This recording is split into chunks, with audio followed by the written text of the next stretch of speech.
Queridos, nós estamos avançando para a metade final da nossa série de reflexões de fevereiro, que é sobre o trabalho, vencendo os desafios no trabalho. E hoje nós vamos falar sobre superando o fracasso.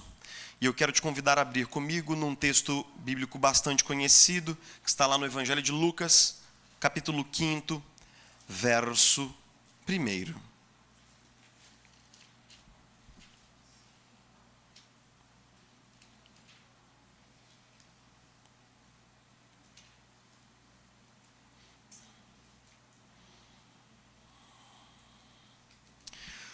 Lucas capítulo 5, verso 1.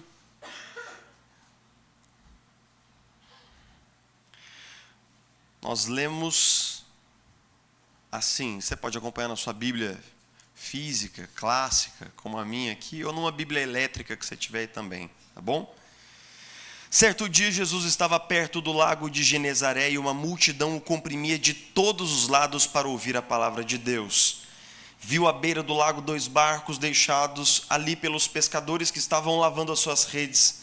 Entrou num dos barcos, o que pertencia a Simão, e pediu-lhe que o afastasse um pouco da praia.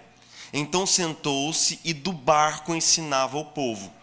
Tendo acabado de falar, disse a Simão: vá para onde as águas são mais fundas, e a todos lancem as redes para a pesca.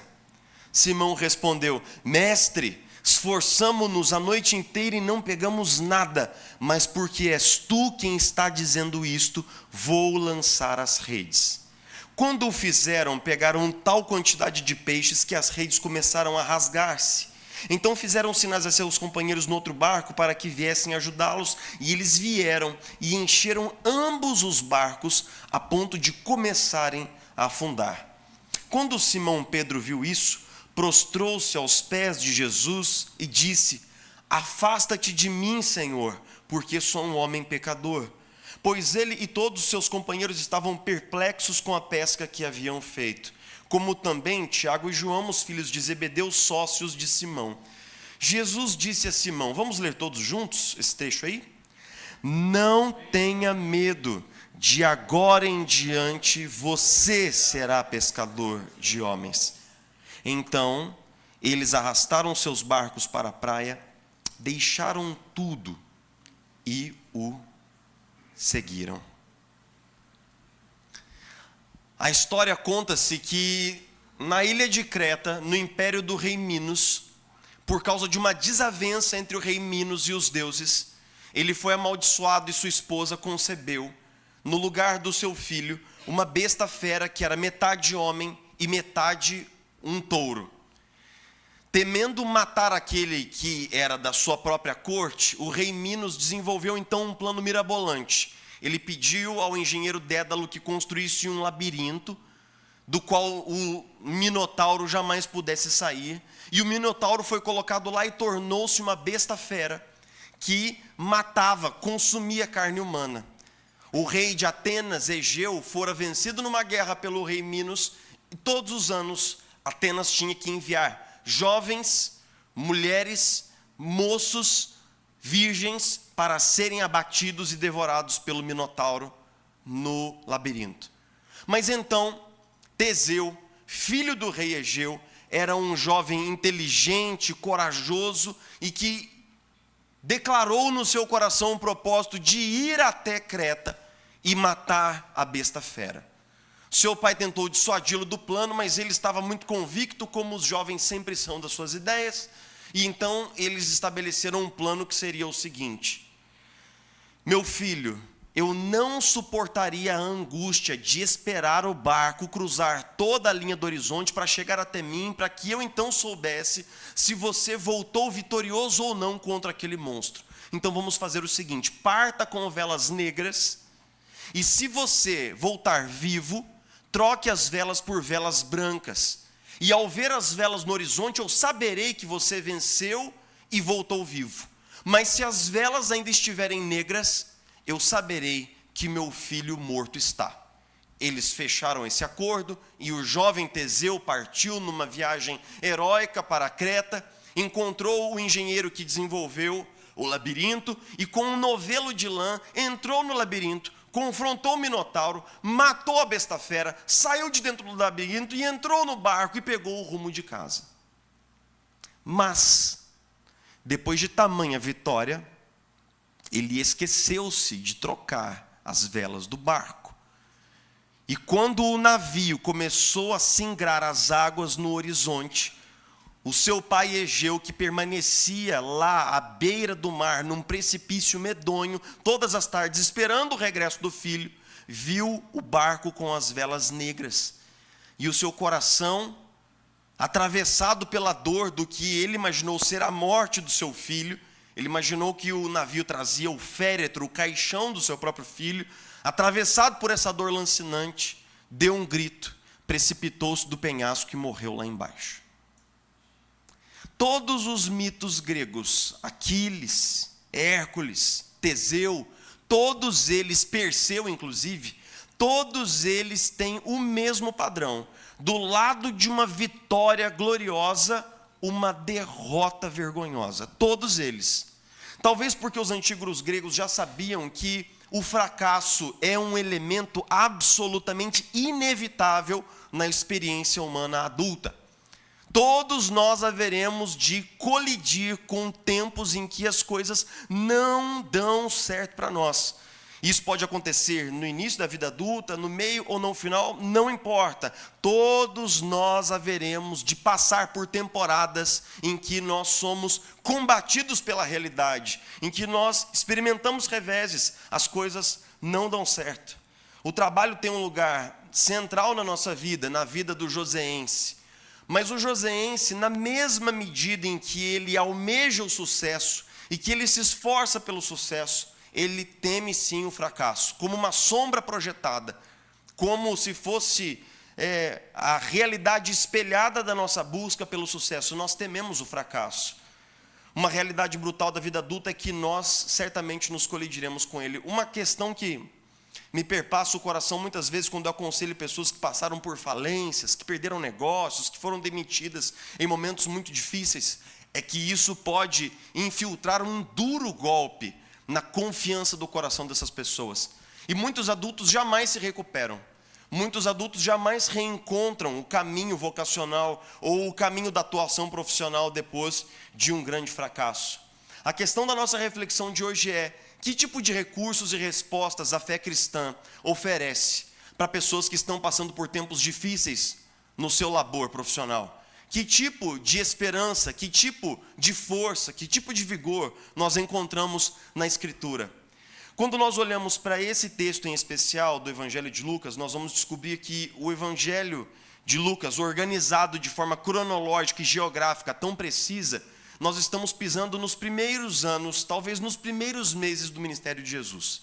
Ele já havia performado alguns milagres e por isso ele é seguido pelas multidões, mas nós ainda não temos um séquito de seguidores leais a Jesus no seu entorno, que são os discípulos e depois os apóstolos.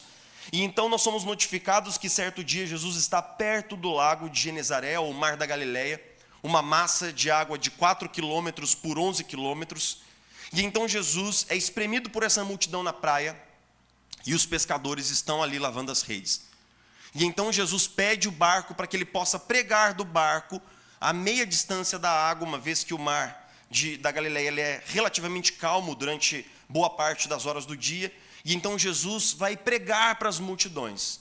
Mas Lucas faz questão de situar diante do horizonte ali, do cenário que se desenvolve, o fato de que os pescadores estão lavando as suas redes. Provavelmente nós estamos no final da manhã. Os pescadores, eles saíam para pescar por volta de 1, 2 horas da manhã. Quando o dia clareava, eles já tinham realizado o seu labor e eles já voltavam para vender o seu peixe na feira. Mas o texto vai dizer para nós que aquele dia de trabalho havia sido um dia de trabalho totalmente diferente para os pescadores que ali estavam, porque eles haviam passado a noite inteira pescando e eles não haviam apanhado nada. Mas vamos pensar um pouquinho juntos sobre o que isso significa, não apenas dentro do texto, mas na vida de Simão. Simão Pedro era pescador, E diferente da nossa geração, as profissões no mundo antigo, elas eram em grande parte herdadas. Então, Simão provavelmente era filho de pescador, era neto de pescador, bisneto de pescador. Aquela comunidade estava ali há muitos anos. Simão Pedro, com volta de 4 ou 5 anos, provavelmente seu pai um dia pegou ele e falou assim: hoje é o dia de você conhecer o trabalho do papai. E colocou aquela criança no barco, de madrugada, e foi a primeira vez que Simão Pedro teve contato com o mar da Galileia. Então imagine esse homem agora, com meia idade, acumulando sobre si toda a sapiência que as gerações anteriores tinham sobre aquele lago. Ele conhecia o lago, a topografia do lago como a palma da mão, conhecia o ofício de pescador, conhecia bem o seu barco, conhecia bem os seus instrumentos de trabalho, rede e tudo mais, conhecia as espécies de peixe do lago, conhecia os horários mais oportunos para determinados tipos de pesca de determinadas espécies no lago. Ele conhecia absolutamente tudo o que havia para se conhecer. E naquela noite ele fez o seu melhor trabalho, como todas as noites. Ele saiu no horário certo, ele aparelhou o barco com as redes, ele foi até o lugar certo, no horário certo. Ele fez tudo o que o seu bisavô, o que o seu avô e o seu pai lhe tinham ensinado. Mas qual foi o resultado para ele naquela noite? De um absoluto e total fracasso. O que era muito raro, porque o mar da Galileia era conhecido pela abundância de peixes de que dispunha para os pescadores. Naquele dia havia algo assim totalmente confuso no coração de Pedro enquanto ele lavava as redes, porque ele havia feito tudo certo, mas como resultado tudo tinha dado errado para ele naquela noite. É lógico que quando nós pensamos sobre isso a partir da nossa perspectiva moderna, a gente não vê grande problema, porque a gente acha que Pedro chegou em casa e a esposa dele o saudou na porta e falou assim: e aí Pedro, o que você pescou hoje? Ele falou assim: então, hoje eu não pesquei nada. E a gente imagina que ela falaria assim: mas não tem problema, a gente tem uma lasanha congelada lá no freezer, vou colocar ela no micro-ondas já com um arrozinho feito numa panela daquela elétrica de fazer arroz, em meia hora a gente almoça. É óbvio que no mundo antigo, quando você não traz a colheita ou o peixe para casa, isso acarreta problemas. Porque o salário, ele é o salário do dia. Pedro não teria nada para ir no mercado trocar por outros tipos de alimentos ou para vender o peixe. Então, aquele dia era um dia que, numa sequência de pescarias ruins, poderia inclusive impactar a economia doméstica da casa. Com poucos dias, uma família poderia sem ter o que comer de mais robusto dentro do lar. Pedro havia feito tudo certo e deu tudo errado. Nós compreendemos e nós muitas vezes empatizamos com Pedro porque nós sentimos que às vezes as coisas acontecem assim para nós também. Eu vou ler para você o trecho de uma biografia e eu gostaria que você se arriscasse a adivinhar de quem é essa biografia. Uma biografia gloriosa. Pense comigo. Faliu nos negócios aos 31 anos de idade. Foi derrotado numa eleição para o legislativo aos 32. Faliu outra vez aos 34. Superou a morte da sua namorada aos 35, mas teve um colapso nervoso aos 36. Perdeu outra eleição aos 38. Perdeu nas eleições para o Congresso aos 43, aos 46, aos 48 anos de idade, numa sequência de 3 derrotas fragorosas. Perdeu uma disputa para o Senado com 55 anos de idade. E fracassou, foi rejeitado na tentativa de tornar-se vice-presidente aos 56 anos de idade. De quem vocês acham que eu estou falando? Alguém se arrisca? Abraham Lincoln. Abraham Lincoln, que foi eleito presidente aos 60 anos de idade. E foi o presidente que apaziguou um país ferido por uma guerra civil. Ficou conhecido, notabilizado e imortalizado como um dos maiores estadistas de todos os tempos. Um modelo de ética, um modelo de consciência cristã, inclusive. Uma vez que ele teria tido uma experiência religiosa após a perda de 2 filhos. Mas note que, quando nós pensamos sobre Abraham Lincoln, nós pensamos apenas a partir do sucesso que ele teve. E nós desconhecemos todas as derrotas e fracassos pelos quais ele passou. Nós lemos a história assim, nós lemos as biografias simplesmente pela perspectiva do sucesso e nós ignoramos os fracassos, os muitos fracassos que grandes homens do passado tiveram. Todos os grandes gênios tiveram seus períodos de grande fracasso. Eu citei aqui pela manhã hoje o querido Steve Jobs, que marcou a formação de toda uma consciência ocidental de tecnologia com os muitos produtos que ele inventou por meio da Apple. Mas note que Steve Jobs foi demitido da Apple. Ele conseguiu ser demitido da própria empresa que ele havia fundado. Tão difícil era a convivência com esse cara. Muitos outros grandes homens, como Thomas Edison, por exemplo, alguns biógrafos vão dizer que ele chegou a fracassar 8.700 vezes na descoberta do filamento da lâmpada incandescente. 8.700 tentativas erradas.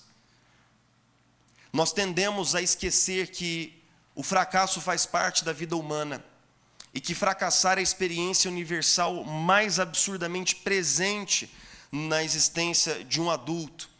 E nem João Calvino, o grande teólogo reformado, um dos grandes maiores teólogos de todos os tempos, passou incólume. João Calvino chegou para ser o líder da reforma genebrina com cerca de 27 anos de idade. Ele era muito austero, muito rígido, e ele logo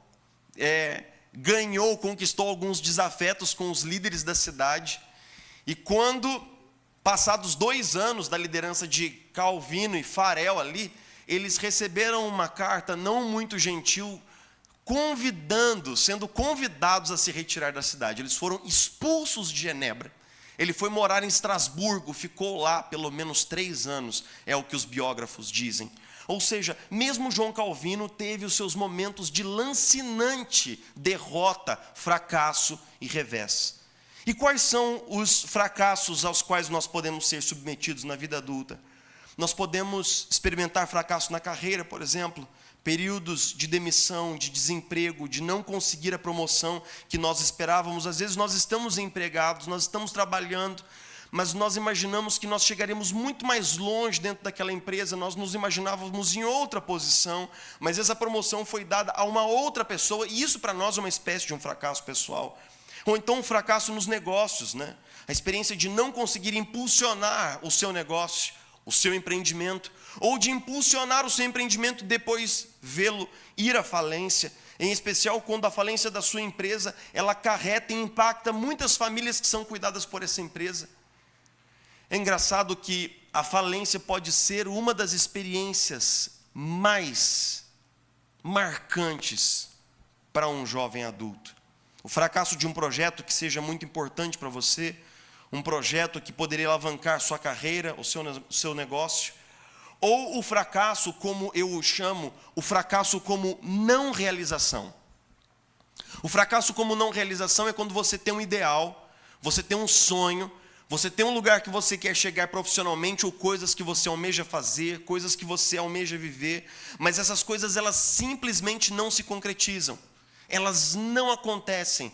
E o sentimento é de um grande potencial desperdiçado, de um sonho que não foi concretizado, um sonho não realizado, ou mesmo o fracasso como o desvio da vocação. É frequente que, muitas vezes no gabinete alguém diz assim: pastor, eu tenho 50 anos de idade hoje, 60 anos de idade, e eu absolutamente não gosto do que eu faço. Mas eu faço agora porque eu tenho que pagar as contas de casa. Eu gostaria de passar por uma mudança vocacional, mas eu não tenho nem tempo, nem energia, nem reservas financeiras para fazer isso. Então eu sei que agora já não dá para mim. Eu gostaria muito de fazer tal coisa. A pessoa, ela é relativamente bem sucedida onde ela está, mas aquele não é o lugar que ela gostaria de estar. A grande questão é que o fracasso, ele não só é uma experiência que pode causar um tremendo prejuízo financeiro para nós, ou uma não concretização de muitas possibilidades, mas existe uma psicologia do fracasso, que quer dizer o seguinte: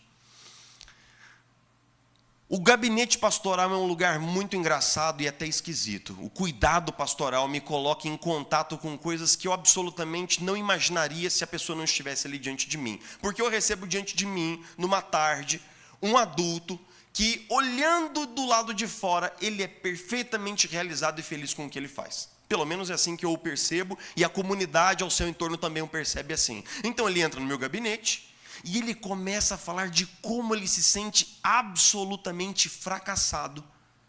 E de como, apesar de tudo que ele conquistou, ele não se sente feliz nem realizado com o que ele faz. É engraçado. Porque existe realmente um mundo interior que pode ser profundamente machucado, pode ser profundamente amputado pela experiência do fracasso. Muitos adultos perdem a confiança, perdem o sonho, desistem de acreditar nos seus projetos, se sentem um tanto depressivos, se veem como pessoas que fracassaram e se veem estagnadas com um sentimento, um espírito de autoproteção, aquela lógica de é melhor não tentar nada do que tentar e não dar certo de novo. Então essas pessoas, elas estão estagnadas e elas se sentem pessimistas e desistentes. A grande questão é, que tipo de respostas o Evangelho oferece para pessoas que estão exatamente nesse lugar? Nós não sabemos o que Jesus pregou naquela manhã. O sermão não foi redigido, não tinha ninguém lá para fazer o registro. Mas deve ter sido alguma coisa muito provocativa. Porque no final do sermão, Jesus falou assim: vamos lá, hora da prática agora, pessoal. Vamos fazer o seguinte, todos vão entrar no barco, nós vamos levar o barco até as águas profundas e nós vamos lançar as redes de novo. Nós vamos fazer tudo de novo. O que vocês fizeram na madrugada, que não deu em nada, nós vamos repetir tudo de novo, agora, no meio do dia. Agora, ouça esse desafio de Jesus, ouça com os ouvidos de Pedro. Bom, eu sou bisneto de pescador, neto de pescador, filho de pescador, moro aqui, conheço o lago, conheço os peixes, conheço os horários, conheço as ferramentas. Eu fui e fiz o meu melhor e não deu resultado nenhum. Agora vem esse camarada, que não é pescador. Jesus era o quê? Carpinteiro. Filho de quê? De carpinteiro. Que mora numa região montanhosa onde não tem água. Nazaré, da Galileia. Que não sabe nada de pesca. Que não conhece o lago. Que não conhece os peixes. Que não conhece os horários. E que não sabe que agora é meio-dia. E que águas profundas ao meio-dia, os peixes, eles submergem. Então não é o melhor horário, não é o melhor local, tem tudo para dar errado. Eu tenho certeza que não vai dar em nada essa pescaria. Mas ele diz assim: Senhor, nós pescamos a noite inteira, nós não apanhamos nada. Ele ainda faz esse disclaimer aí. Mas sob a tua palavra lançarei as redes. Note que Pedro não está assim, do tipo, uhul, vai dar certo, vamos lá, vamos para cima. Você não nota um tom nada vibrante, confiante ou cheio de fé. Ele fala assim: Jesus, eu só queria dizer aqui, deixar registrado, que eu acho que isso é uma grande bobagem. Mas porque o Senhor é um rabino, um homem santo, e eu tenho reverência a uma autoridade como a sua, eu vou dizer o que o Senhor está falando. E eles então escorregam o barco suavemente. E eu imagino que muitos, sem vontade, eles jogam a rede na água, assim, do tipo assim, vamos ver o que dá esse negócio aqui. Tá, jogou a rede. Mas a rede começou a pesar. E a rede começou a pesar mais. E eles trouxeram uma rede cheia de peixes, no horário no qual eles não deveriam estar ali. E eles jogam a rede de novo. Jesus fala: não, joga de novo. Não acabou ainda. Só acaba quando eu disser que acaba. Joga a rede de novo. E eles jogaram de novo. E veio uma outra rede cheia de peixes. E uma terceira e uma quarta, e eles encheram o barco, e o barco começou a pesar com o peso de tantos peixes. E veio um segundo barco, e eles lotaram o segundo barco. Pedro ficou tão consciente de que aquilo que estava acontecendo diante dos olhos dele não era normal, não era natural, não era algo ordinário. Era algo sobrenatural, era algo que era provocado pelo poder de Deus, que constrangido, tomado de consciência, ele fala assim: esse cara não é só um rabino. Eu não estou diante de mais um pregador, eu não estou diante de mais um pregador itinerante, esse cara não é normal. Eu estou diante de alguém, existe alguma coisa diferente aqui. E ele diz: Jesus, eu tenho um pedido para fazer para você. Pois não, Pedro, eu peço que o Senhor se retire do meu barco. Porque eu sou um homem pecador e eu absolutamente não posso permanecer numa presença de alguém tão santo como o Senhor. Eu peço que o Senhor se retire do meu barco. Mas Jesus dá uma resposta muito intrigante para Pedro. Pedro, não tenha medo. De agora em diante, eu vou fazer de você o quê? Vamos dizer todos em boa voz? Pescador de homens. Meus queridos, sejamos francos, sejamos sinceros com o texto, sem espiritualizar. Você acha mesmo que Pedro sabia do que Jesus estava falando nessa altura do campeonato? Você acha que Pedro tinha noção de que 3 anos e meio depois desse encontro aqui, ele se veria diante de uma multidão de judeus no Pentecostes, perguntando: o que esses caras estão falando nossas línguas aqui? Eles estão bêbados no meio do dia? E Pedro se levanta e diz assim: não, Senhor, o que está se cumprindo aqui é uma profeta. Joel disse há séculos atrás: eu derramarei meu espírito sobre os seus filhos. E naquele dia, por causa do sermão de Pedro, mais de 3.000 homens foram batizados em nome de Jesus. Ele se tornou de fato um pescador de homens. O que eu quero dizer para você nessa noite é que é o seguinte: quando o texto começa, nós imaginamos que Jesus veio para fazer um milagre, para resolver o fracasso de Pedro. Mas quando o texto termina, nós descobrimos que Jesus veio fazer muito mais. Porque no final do texto, nós não temos apenas um pescador bem-sucedido. Nós temos um homem cuja vocação foi completamente transformada depois de um encontro com Jesus. Eu quero dizer para você que as derrotas, as perdas e os fracassos, eles podem ser um lugar não apenas de revisão, de crescimento, mas eles podem ser um lugar de um profundo encontro com Jesus. Eu vou falar sobre 3 coisas práticas, mas antes deixa eu te contar a história de um homem que eu conheci há um tempo atrás. Um empresário muito bem sucedido, e que certo dia pisou no meu gabinete e contou a história dele, e a história dele é mais ou menos assim. Ele tinha uma empresa, e aos 70 anos de idade, ele tornou-se um homem muito renomado no seu setor industrial. Sua empresa era simplesmente a referência do seu setor produtivo. E com a ideia de que ele deveria agora curtir a vida, com 70 anos de idade e tal, curtir sua esposa, seus filhos e dar uma descansada, ele decidiu vender a sua empresa. E então apresentou-se um comprador, alguém que era um concorrente e que faria então uma aquisição. E eles celebraram um contrato multimilionário, que daria àquele cara tranquilidade para ele viver os últimos anos e curtir sua família. Tudo feito, tudo certo, contrato assinado, mas, depois de algum tempo do contrato assinado, o dinheiro não caía na conta. Ele descobriu que ele foi envolvido numa trama, numa traição pelo seu advogado, e ele não recebeu 1 centavo sequer pela venda da sua empresa. Não apenas isso, mas ele foi em sequência processado, e ele agora se via com uma dívida milionária na praça. Do dia para a noite ele perdeu absolutamente tudo. Absolutamente todo o seu esforço de décadas de trabalho dedicado.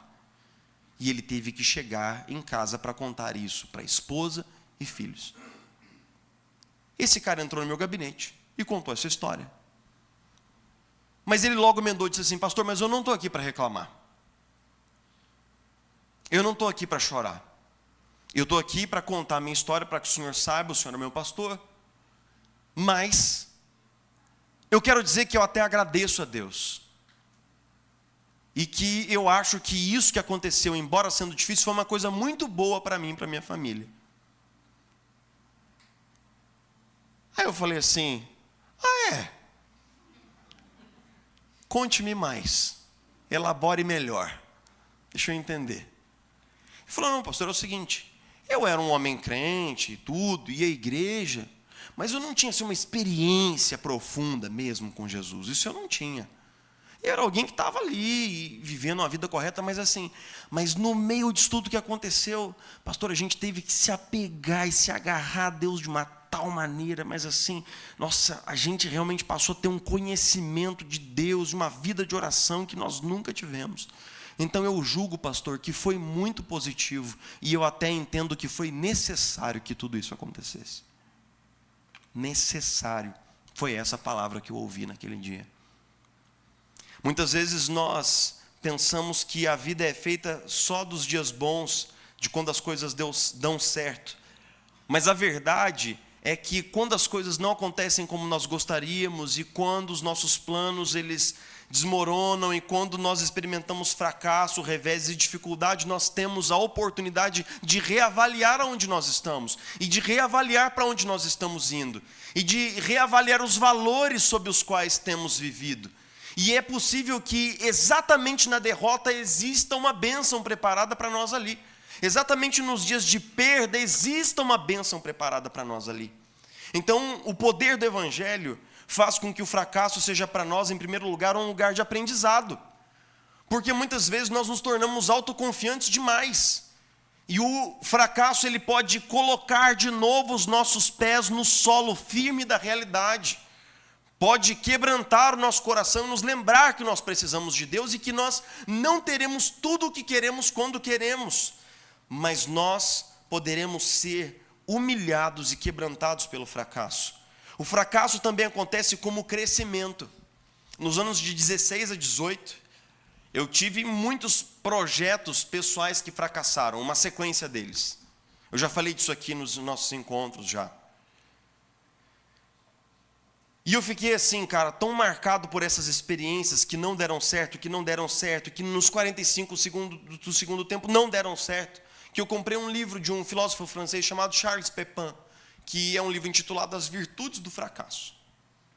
Eu achei que era uma leitura propícia para a ocasião. E ele diz assim: esses grandes homens fracassaram antes de vencer, melhor ainda, foi pelo fato de terem fracassado que conseguiram vencer. Sem a resistência da realidade, sem esses reveses, sem todas as ocasiões para refletir e se recuperar propiciadas por suas perdas, eles não teriam conseguido realizar o que realizaram. Pense um pouco sobre Nelson Mandela, 28 anos atrás das grades por militar contra o apartheid sul-africano. 28 anos nos quais ele criou seus filhos por meio de cartas. Ele educou suas crianças por meio de cartas que eles recebiam do pai na prisão, falando sobre justiça, sobre igualdade, sobre verdade, falando sobre virtude. Imagine quão derrotado esse homem se sentiu muitas vezes. Mas imagine em todas as coisas que ele aprendeu ali, todas as coisas que ele teve tempo para elaborar ali na prisão. Quando ele se tornou presidente, lhe perguntaram imediatamente: boa parte da sua guarda especial é composta de homens brancos, você vai demiti-los, não vai? Ele disse: não vou, porque eu não vim para ser um presidente para os negros, eu vim para ser o presidente da África do Sul. E se nós queremos fechar a ferida desse país, nós temos que governar com igualdade para todos. Não era a hora da vingança de Nelson Mandela, era a hora de triunfar a justiça e a verdade naquele país. Mas isso tudo ele elaborou quando? Nos 20 e tantos anos de aprisionamento. E por fim, a experiência de derrota e fracasso pode sim mudar significativamente o rumo da nossa vida. Fyodor Dostoiévski, aos 26 anos de idade, já era engenheiro formado e escreveu um romance. Ele gostava de escrever. Ele escreveu um romance que foi publicado e instantaneamente se tornou um sucesso de crítica e ele foi conhecido no país inteiro. Mas, nos 2 anos seguintes, ele se uniu a um bando de intelectuais que tinham lá suas querelas, suas disputas com o czar. E no meio disso tudo, ele foi preso e lançado numa prisão de trabalhos forçados na Sibéria. 4 anos trabalhando de trabalhos forçados na Sibéria. Mas note você que esse jovem agnóstico, esse jovem ateu, ao ser lançado na prisão na Sibéria, teve um encontro com Cristo e converteu-se ao cristianismo. Converteu-se ao cristianismo ortodoxo russo. E a partir de então, quando ele sai da prisão, todas as suas obras serão marcadas por um intenso debate entre os temas da fé, da incredulidade, do ateísmo, do cristianismo. E todas as vezes que esse debate emerge nas obras de Dostoiévski, ela impele os seus leitores a considerar a possibilidade do cristianismo. Irmãos Karamazov, um dos textos mais clássicos de todos os tempos, é um texto profundamente cristão. O que eu quero dizer é o seguinte: pode ser que Deus tenha um encontro marcado com você na derrota. Pode ser que Deus tenha um encontro marcado comigo no fracasso. Pode ser que ali seja o dia em que, de fato, meu ouvido ouça, meus olhos vejam e eu conheça a Deus, não como conceito, não como ideia, mas como alguém que se revela a nós pela graça. Pedro teve toda a sua vida transformada por uma noite de pescaria malfadada. Teve o seu destino alterado, e com ele todos nós. Eu não sei se você já parou para pensar sobre como seria avaliada a carreira de Jesus do ponto de vista mercadológico de hoje, né? Se Jesus fosse entrevistado por uma dessas revistas especializadas, como ele se sairia? Ele se sairia assim: um começo humilde, um crescimento exponencial e um fim absolutamente vergonhoso de derrota. A semana que inicia com a entrada triunfal finaliza com Jesus pregado numa cruz como se fosse um bandido qualquer. Jesus sofreu uma dolorosa e vergonhosa derrota, levando o nosso pecado sobre si mesmo na cruz do Calvário. Jesus levou a nossa derrota para que nós pudéssemos ter a sua vitória. E eu quero falar uma última palavra para o seu coração.